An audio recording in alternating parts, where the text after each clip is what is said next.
We're delighted to swear in our next Director of National Intelligence, Tulsi Gabbard. Most of you know Tulsi. She's extraordinary courage and exceptional patriotism. She's devoted her entire life to public service, and I've watched her for years on different shows and everything. I said, she's a woman of great common sense, and, you know, we like the common sense. It's a word that's being used a lot. I think we started it in terms of politics, but it's a word that's used a lot. It's usually pretty effective, too, and you really are. I've watched you even on Larry King. You know, you're very young. I don't know how you were Larry King, but you're very young. But you were, and you always had the situation covered properly. At 21 years old, Tulsi became the youngest woman ever elected to the Hawaii State Legislature. After 9/11, she joined the Hawaii Army National Guard and deployed abroad 3 times and highly respected by everybody. So many people writing in letters saying she was so exceptional even then. She continues to serve as a lieutenant colonel in the U.S. Army Reserve, and Tulsi also served 4 terms in the United States House of Representatives, where she was a member of the House Armed Services Committee. She is a former vice chair of the National Democratic Party. Can you believe that? And here she is. That's very nice. We have a few of them. But she was never a Democrat. She was, at heart, she was a Republican. I watched her, and was a 2020 Democrat candidate for president of the United States. It's not easy, right? It's not so easy. People think it's easy. It's not easy. Throughout her service, Tulsi has always distinguished herself as a leader of the highest caliber. She's earned the respect and admiration and love of Americans on both sides of the aisle as her profound commitment to the values that keep us free, and she really does have those values as much as anybody. In recent years, Tulsi has been a courageous and often lonely voice speaking out against radical left's attacks on free speech and the dangers of an unelected deep state. And I have to say she was very, very strong for me when I was going through all of the fake news and all of the problems that we had with some very sick people. She was always out there. Before I really knew her as well, she was out there defending me, so I appreciated that, Tulsi. But the threat of a warmongering military-industrial complex and the weaponization of government and governmental people that go out and persecute, they like to persecute people that are innocent. Tulsi herself became a target of that weaponization when she was outrageously placed on a suspected terrorist watch list by the Biden regime. It's a very evil regime after criticizing their appalling abuses of power. And I'm confident that as director of the National Intelligence, Tulsi will work tirelessly to keep America safe. And she's been doing that her entire career. I think it's going to be a very natural day for you when you walk in. It's just have to keep the way you are. Just stay the way you are.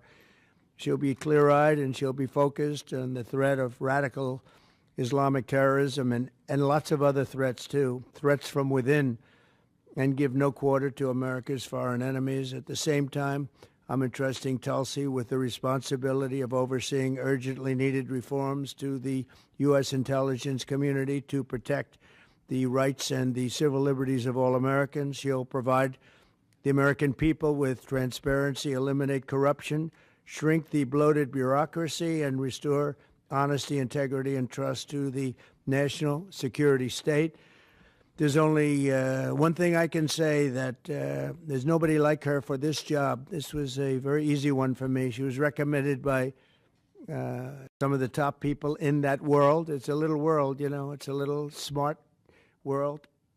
It sometimes can be an evil world when the wrong people are there, but we have the right one. She's had so many great recommendations. I would say Pam was right up there with her, Pam Bondi. She had a lot. I know her a little bit better, and you're doing a fantastic job after about 3 or 4 days, right? You've had a lot of experience, but you've never seen anything like this, Pam. But you're going to do fantastic as the Attorney General, fantastic. So thank you and congratulations. We did this with Pam a few days ago, and this is again my honor. So congratulations to Tulsi, and I think Pam is going to administer the oath, and when she does that, I'll sign your new certificate. Good. Thank you. Thank you very much, everybody.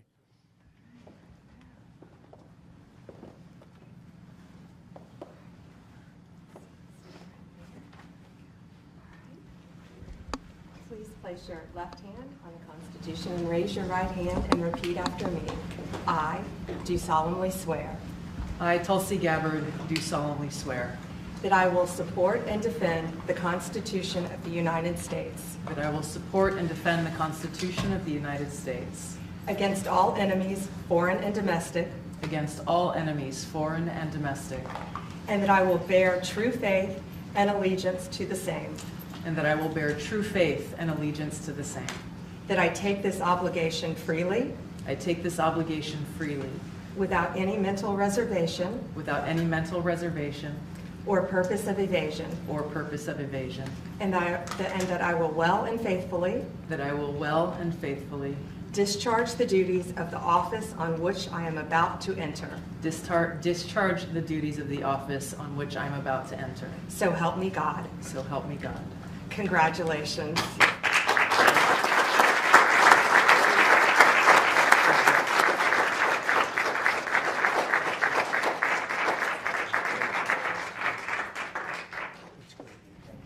It's a big deal. Thank you.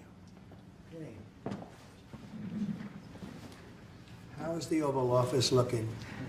A little different look, right? It's the Oval Office. Easy. Okay, we got a good one here.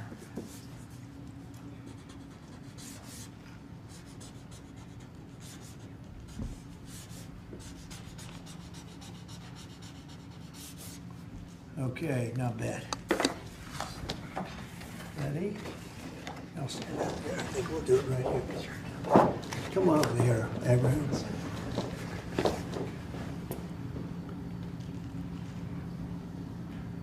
Okay, I'm sure there are no questions. Mr. President,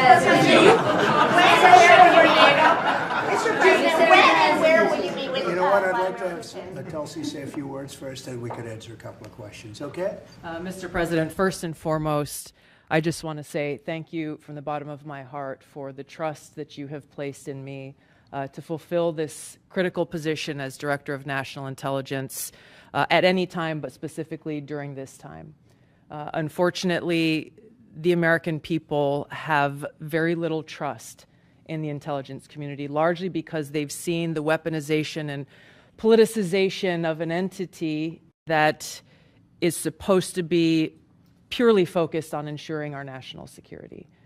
So I look forward to being able to help fulfill that mandate that the American people delivered to you very clearly in this election, to refocus our intelligence community by empowering the great patriots who have chosen to serve our country in this way and focus on ensuring the safety, security, and freedom of the American people.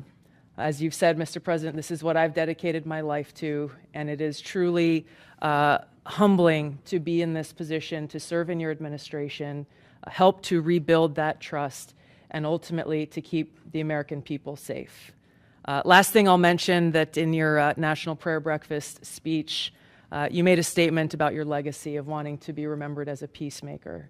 I know that I can speak for many of my fellow service members who are here today, veterans, Medal of Honor recipients, how deeply that resonates with us. For those who volunteer to put their lives on the line when duty calls, but to have a President and Commander-in-Chief who recognizes the cost of that sacrifice and ensuring that war is the last resort, not the first. So thank you for your leadership on behalf of my friends here and all who wear the uniform. We're grateful. Thank you. Congratulations. Thank you.